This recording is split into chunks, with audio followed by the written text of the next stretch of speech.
आपका अपना channel India A1 news, जो रखे आपको A1। मंत्रिमंडल के मेरे सहयोगी डॉक्टर जितेंद्र सिंह, श्री पी.के. मिश्रा जी, श्री राजीव गौबा जी, श्री श्रीनिवासन जी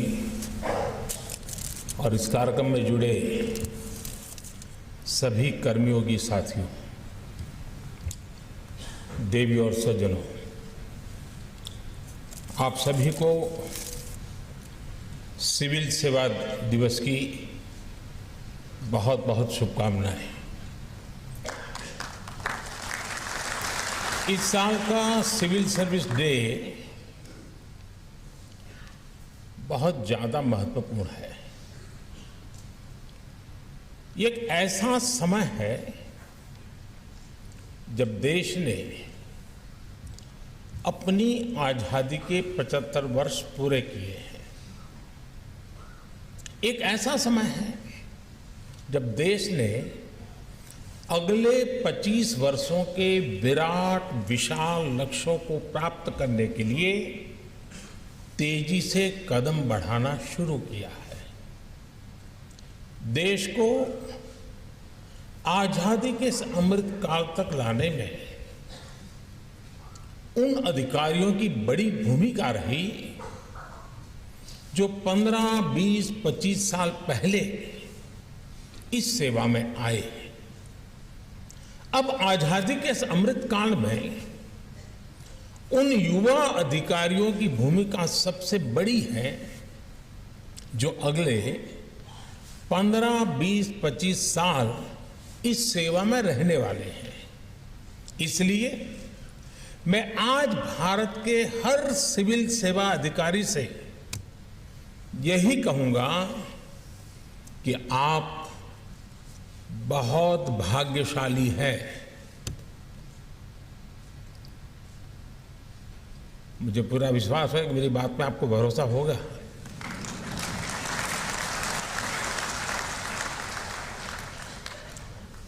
हो सकता है कुछ लोग न भी मानते हो कि वो भाग्यशाली नहीं है। अपनी अपनी सोच, हर किसी को मुबारक। आपको इस कालखंड में देश की सेवा करने का मौका मिला है। आजादी के अमृत काल में देश के स्वाधीनता सेनानियों के सपनों को पूरा करने का दायित्व हम सभी पर है। हमारे पास समय कम है, लेकिन सामर्थ्य भरपूर है। हमारे लक्ष्य कठिन है, लेकिन हौसला कम नहीं है। हमें पहाड़ जैसी ऊंचाई भले चढ़नी है, लेकिन इरादे आसमान से भी ऊंचे, ज्यादा ऊंचे हैं।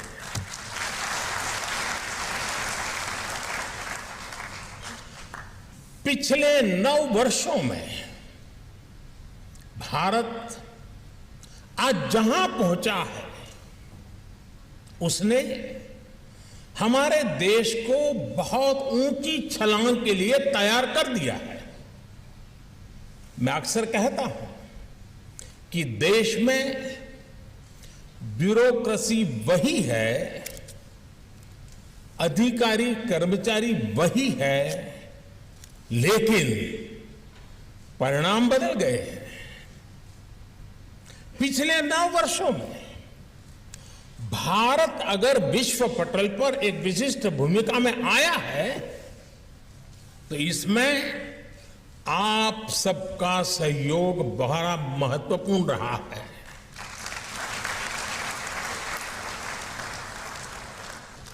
पिछले 9 वर्षों में अगर देश के गरीब से गरीब को भी सुशासन का विश्वास मिला है, तो इसमें भी आपकी मेहनत ने रंग लाया है।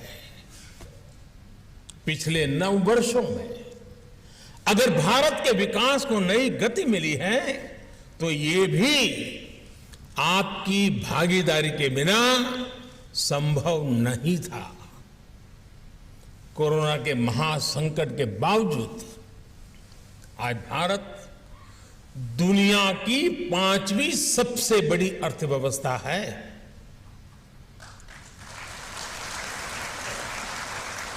आज भारत फिनटेक वर्ल्ड में छाया हुआ है। डिजिटल पेमेंट्स के मामले में भारत नंबर 1 है। आज भारत दुनिया के उन देशों में है जहां मोबाइल डेटा सबसे सस्ता है।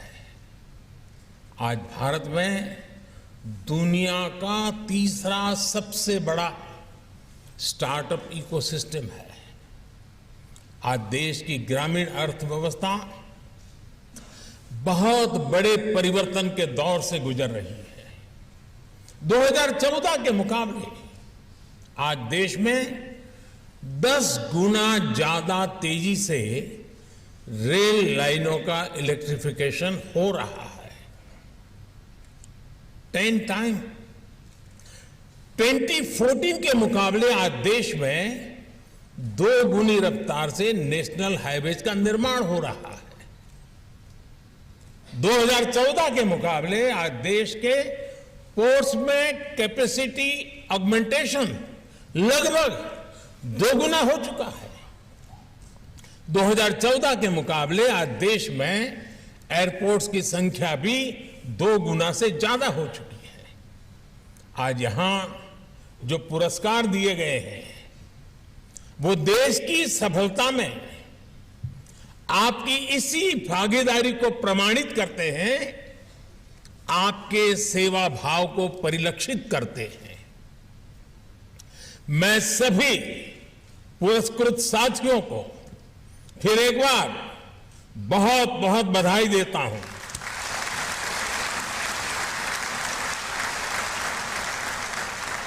साथियों, बीते वर्ष 15 अगस्त को मैंने लाल किले से देश के सामने पंच प्राणों का आह्वान किया है। विकसित भारत के निर्माण का विराट लक्ष्य हो, गुलामी की हर सोच से मुक्ति हो, भारत की विरासत पर गर्व की भावना हो, देश की एकता एकजुटता को निरंतर सशक्त करना हो और अपने कर्तव्यों को सर्वोपरि रखना हो।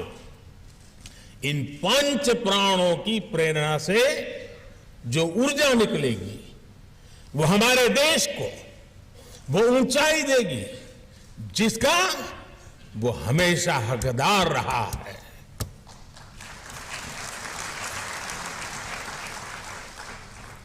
मुझे देखकर भी अच्छा लगा कि आप सभी ने इस वर्ष सिविल सेवा दिवस की थीम का भी विकसित भारत रखी है। विकसित भारत के निर्माण के पीछे क्या सोच है, ये उस पुस्तक में भी झलकता है जिसका अभी विमोचन हुआ है। विकसित भारत सिर्फ आधुनिक इंफ्रास्ट्रक्चर या आधुनिक निर्माण तक सीमित नहीं है। विकसित भारत के लिए आवश्यक है भारत का सरकारी सिस्टम हर देशवासी की आकांक्षाओं को सपोर्ट करे। विकसित भारत के लिए आवश्यक है भारत का हर सरकारी कर्मचारी देशवासियों के सपनों को सच करने में उनकी मदद करे। विकसित भारत के लिए आवश्यक है भारत में सिस्टम के साथ जो नेगेटिविटी बीते दशकों में जुड़ी थी वो पॉजिटिविटी में बदले। हमारा सिस्टम देशवासियों के सहायक के रूप में अपनी भूमिका को आगे बढ़ाए। साथियों, आजादी के बाद के दशकों का हमारा अनुभव रहा है योजनाएं कितनी भी बेहतर हो, कागज पर कितना ही शानदार रोड मैप क्यों ना हो, लेकिन अगर लास्ट माइल डिलीवरी ठीक नहीं होगी तो अपेक्षित परिणाम नहीं मिलेंगे। आप भली भांति जानते हैं कि पहले के सिस्टम की ही देन थी कि देश में 4 करोड़ से ज्यादा फर्जी गैस कनेक्शन थे।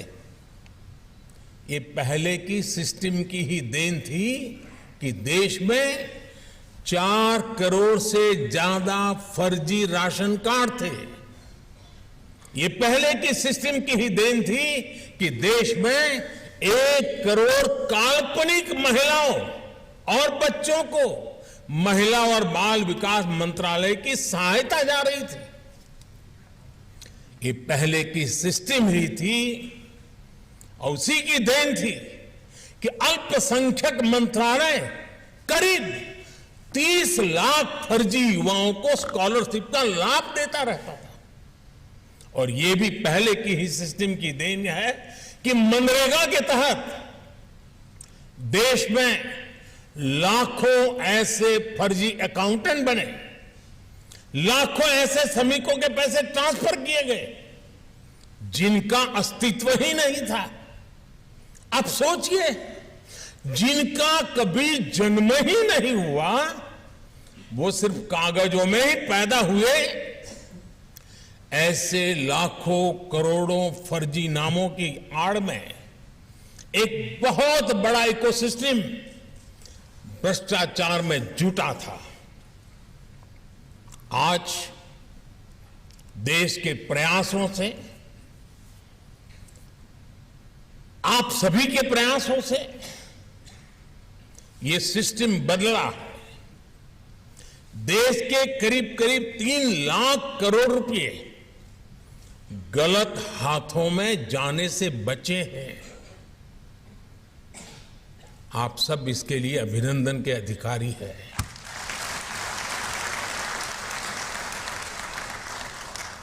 आज ये पैसे गरीबों की भलाई के काम आ रहे हैं, उनका जीवन आसान बना रहे हैं।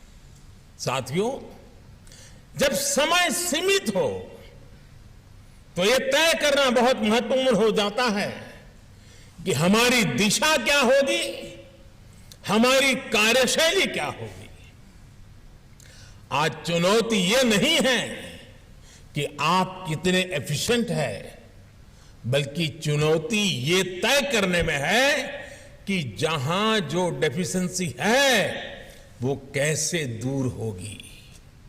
अगर हमारी दिशा सही होगी तो एफिशिएंसी की स्ट्रेंथ बढ़ेगी और हम आगे बढ़ेंगे। लेकिन अगर डेफिशिएंसी होगी तो हमें वो परिणाम नहीं मिलेंगे जिसके लिए हम प्रयास कर रहे थे। आप याद करिए, पहले डेफिशिएंसी की आड़ में हर सेक्टर की छोटी से छोटी चीज को कंट्रोल करने के तरीके बनाए जाते थे। लेकिन आज वही डेफिशिएंसी एफिशिएंसी में बदली है। आज वही एफिशिएंसी पॉलिसी से जुड़ी छोटी सी छोटी बाधाओं को पहचान कर रही है ताकि उन्हें हटाया जा सके। पहले ये सोच थी कि सरकार सब कुछ करेगी, लेकिन अब सोच ये है कि सरकार सबके लिए करेगी।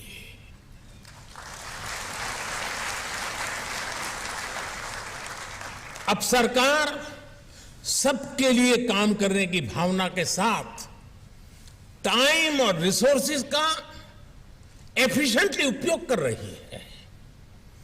आज की सरकार का ध्येय है नेशन फर्स्ट, सिटीजन फर्स्ट। आज की सरकार की प्राथमिकता है वंचितों को वरीयता। आज की सरकार एस्पिरेशनल डिस्ट्रिक्ट तक जा रही है, एस्पिरेशनल ब्लॉक्स तक जा रही है। आज की सरकार देश के सीमावर्ती गांवों को आखिरी गांव न मानकर उन्हें फर्स्ट विलेज मानते हुए काम कर रही है, वाइब्रेंट विलेज योजना चला रही है। ये बीते वर्षों में हमारी सरकार की बहुत बड़ी पहचान रही है।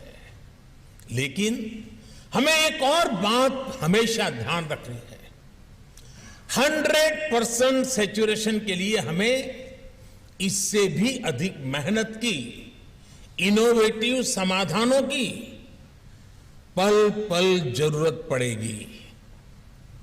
अब जैसे डिजिटल इंडिया का इतना व्यापक इंफ्रास्ट्रक्चर हमारे पास उपलब्ध है, इतना बड़ा डेटा सेट हमारे पास है, लेकिन अभी भी हम देखते हैं कि हर विभाग अपने अपने हिसाब से वही जानकारी, वही दस्तावेज मांगता है जो पहले से ही किसी न किसी डेटाबेस में मौजूद है। प्रशासन का बहुत बड़ा समय एनओसी, प्रमाण पत्र, क्लियरेंस, इन्हीं सब कामों में चला जाता है। हमें इनके सॉल्यूशन निकालने ही होंगे, तभी ईज ऑफ लिविंग बढ़ेगी, तभी ईज ऑफ डूइंग बिजनेस बढ़ेगा। मैं आपको पीएम गति शक्ति नेशनल मास्टर प्लान का भी उदाहरण देना चाहता हूं। इसके तहत हर प्रकार के इंफ्रास्ट्रक्चर से जुड़े डेटा लेयर्स एक ही प्लेटफॉर्म पर उपलब्ध है। इसका हमें अधिक से अधिक उपयोग करना है। हमें सोशल सेक्टर में बेहतर प्लानिंग और एग्जीक्यूशन के लिए पीएम गति शक्ति का ज्यादा से ज्यादा इस्तेमाल करना चाहिए। इससे हमें लोगों की जरूरतों को आइडेंटिफाई करने में और एजुकेशन में आने वाली मुश्किलों को दूर करने में मदद मिलेगी ही मिलेगी। इससे डिपार्टमेंट्स के बीच, डिस्ट्रिक्ट और ब्लॉक के बीच संवाद और सरल होगा। इससे हमारे लिए आगे की स्ट्रेटजी बनाना भी ज्यादा आसान होगा। साथियों, आजादी का ये अमृत काल, ये टाइम पीरियड भारत के सभी सरकारी कर्मचारियों के लिए जितने बड़े अवसर लेकर आया है, उतना ही चुनौतीपूर्ण भी है। इतनी सारी उपलब्धियों के बावजूद, तेज गति से हासिल हुई सफलताओं के बावजूद, मैं इसे चुनौती क्यों कह रहा हूं, और मैं मानता हूं कि इस बात को आपको भी समझना होगा। आज भारत के लोगों के एस्पिरेशंस, उनकी आकांक्षाएं बहुत तेजी से बढ़ रही है। विकसित भारत के लिए, व्यवस्थाओं में बदलाव के लिए अब देशवासी और ज्यादा इंतजार नहीं करना चाहते। देश के लोगों की इस एस्पिरेशन को पूरा करने के लिए हम सबको, आपको पूरे सामर्थ्य से जुटना ही होगा। तेजी से निर्णय लेने होंगे, उन निर्णयों को उतनी ही तेजी से लागू करना होगा। और आपको एक और बात का ध्यान अवश्य रखना होगा कि आज, और ये मैं कह रहा हूं इसलिए नहीं, आप भी अनुभव करते होंगे, आज पूरे विश्व की भी भारत से अपेक्षाएं बहुत ज्यादा बढ़ गई हैं। दुनिया भर के एक्सपर्ट्स, विभिन्न अंतर्राष्ट्रीय संस्थाएं ये कह रही है कि भारत का समय आ गया है। India time has arrived. ऐसी स्थिति में भारत की ब्यूरोक्रेसी को एक भी पल गंवाना नहीं है। आज मैं भारत की ब्यूरोक्रेसी से, भारत के हर सरकारी कर्मचारी से, चाहे वो राज्य सरकार में हो या केंद्र सरकार में, मैं एक आग्रह जरूर करना चाहता हूं। देश ने आप पर बहुत भरोसा किया है, आपको मौका दिया है। उस भरोसे को कायम रखते हुए काम करिए। मैं आपसे अक्सर कहता हूं कि आपकी सर्विस में आपके निर्णयों का आधार सिर्फ और सिर्फ देश हित होना चाहिए। हो सकता है फील्ड में आपको किसी एक व्यक्ति के लिए कोई फैसला लेना हो, किसी एक समूह के लिए कोई फैसला लेना हो, लेकिन तब भी आप ये जरूर सोचें कि मेरे इस निर्णय से, निर्णय भले ही छोटा क्यों ना हो, मेरे इस निर्णय से देश का क्या भला होगा। यानी आपके लिए कसौटी देश हित ही है। और मैं आज भारत की ब्यूरोक्रेसी के लिए इस कसौटी में एक और बात जोड़ना चाहता हूं। मुझे विश्वास है आप इस कसौटी पर भी खरा उतरेंगे। साथियों, किसी भी लोकतंत्र में राजनीतिक दलों का बहुत महत्व होता ही है और यह आवश्यक भी है और ये लोकतंत्र की ब्यूटी है। हर दल की अपनी विचारधारा होती है। संविधान ने हर दल को यह अधिकार दिया है, लेकिन एक ब्यूरोक्रेट के तौर पर, एक सरकारी कर्मचारी के तौर पर अब आपको अपने हर निर्णय में कुछ सवालों का अवश्य ध्यान रखना ही पड़ेगा। जो राजनीतिक दल सत्ता में आया है वो टैक्स पेयर्स मनी का इस्तेमाल अपने दल के हित के लिए कर रहा है या देश के हित के लिए कर रहा है, उसका उपयोग कहां हो रहा है ये आप लोगों को देखना ही होगा। दोस्तों,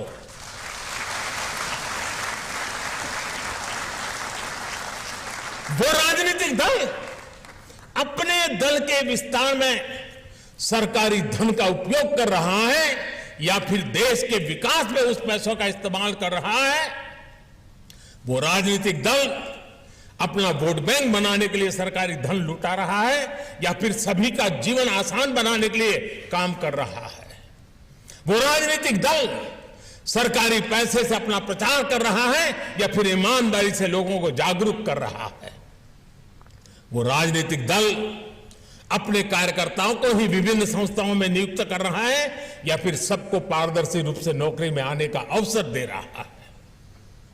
वो राजनीतिक दल नीतियों में इसलिए तो फेरबदल नहीं कर रहा ताकि उसकी आकाओं की काली कमाई के नए रास्ते बने। आप अपने हर फैसले से पहले इन सवालों के बारे में जरूर सोचें।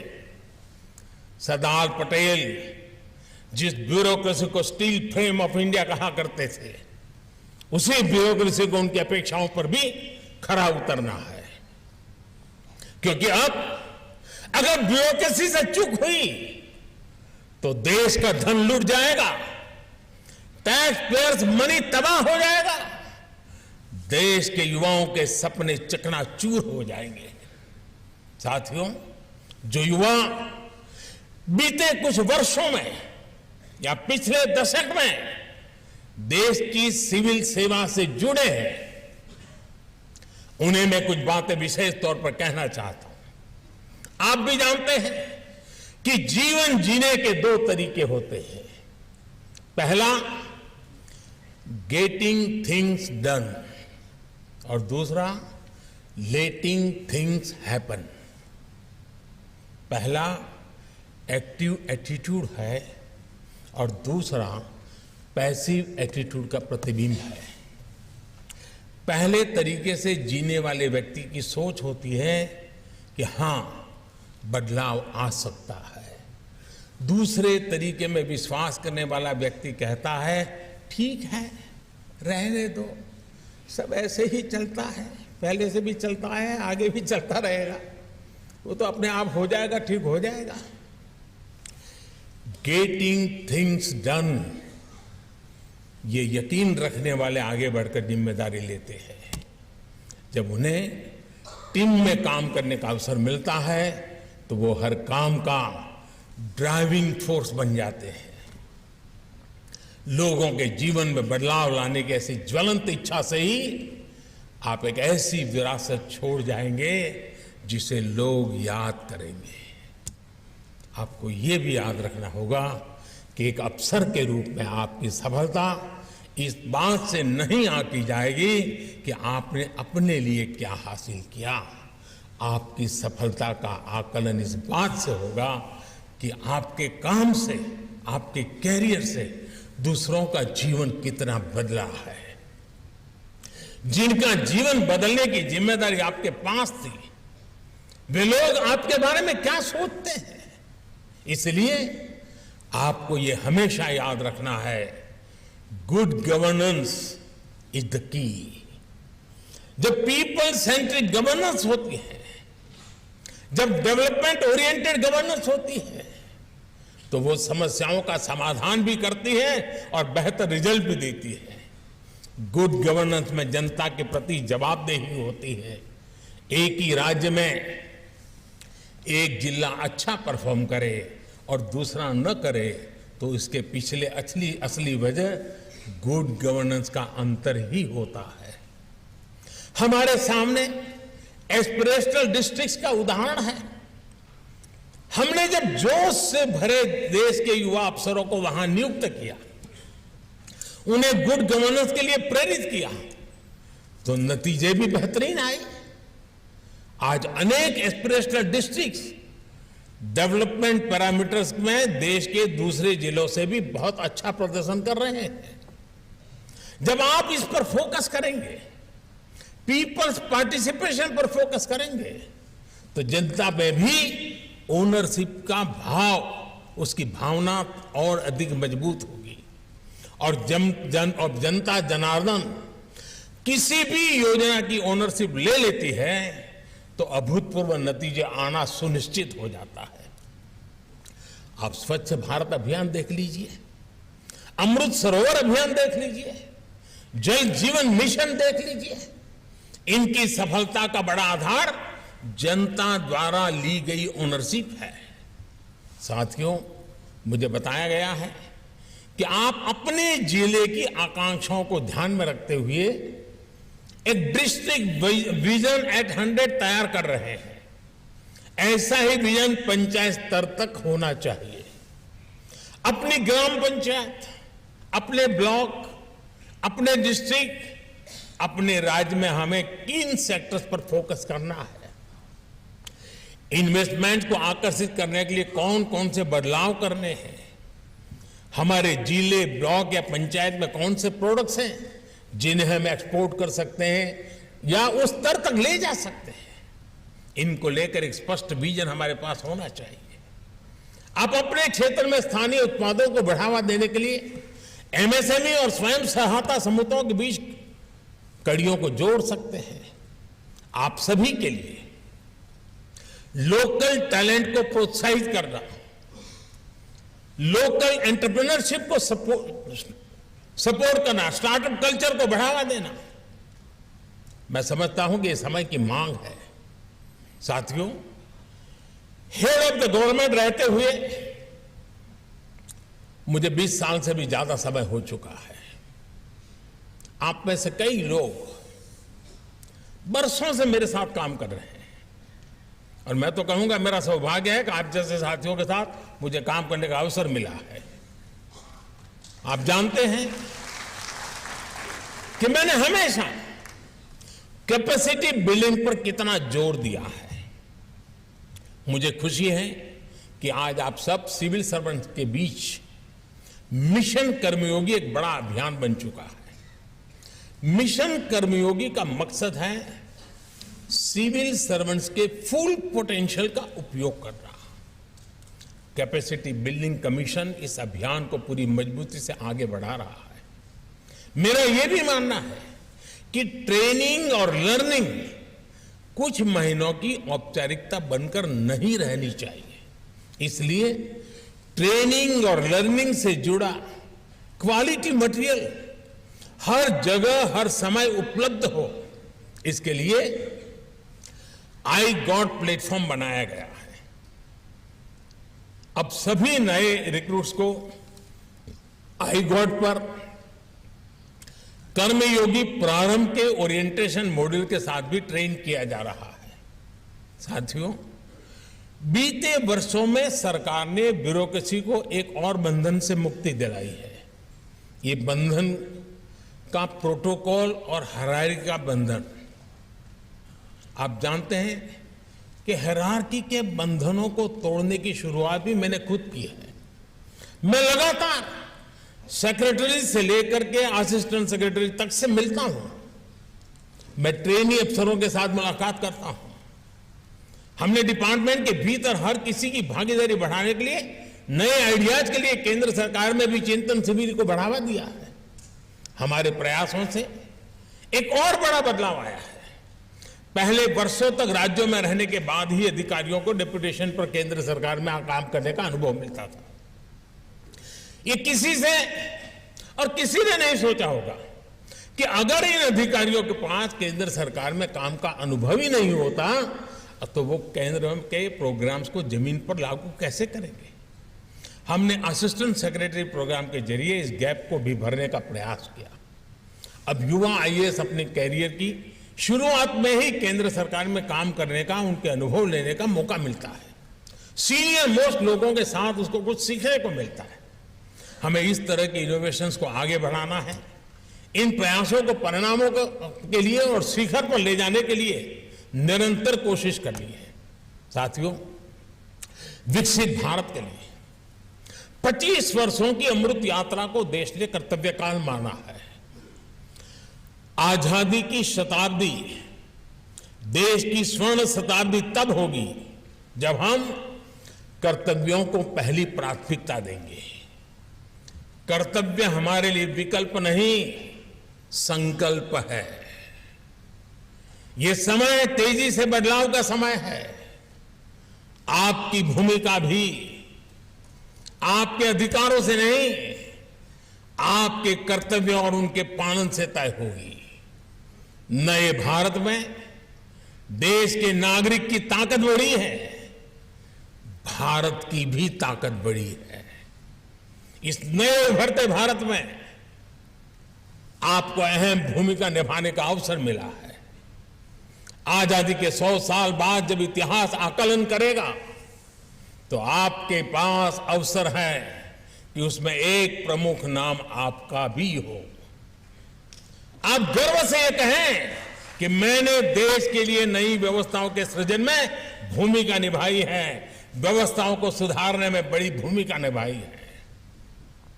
मुझे विश्वास है कि आप सभी राष्ट्र निर्माण में अपनी भूमिका को विस्तार देते रहेंगे। कैपेसिटी बिल्डिंग हर पल हमारी कोशिश रहनी चाहिए, खुद के लिए भी, साथियों के लिए भी और व्यवस्था के लिए भी। हमें उत्तरोत्तर नई ऊंचाइयों को पार करने की स्थितियों को प्राप्त करता ही रहना होगा। मुझे विश्वास है कि सिविल सर्विस डे ये वार्षिक रिचुअल नहीं है। ये सिविल सर्विस डे संकल्पों का समय है। ये सिविल सर्विस डे नए निर्णयों का समय है। निर्णयों को निर्धारित समय में कार्यान्वित करने का उत्साह और ऊर्जा से भरने का अवसर है। इस अवसर से एक नई ऊर्जा, नई प्रेरणा, नई शक्ति, नया सामर्थ्य, नया संकल्प यह लेकर के हम चलेंगे तो जिन सिद्धियों को प्राप्त करना चाहते हैं उन सिद्धियों को हम खुद छू करके देखेंगे। इसी विश्वास के साथ मेरी आपको बहुत बहुत शुभकामनाएं। धन्यवाद।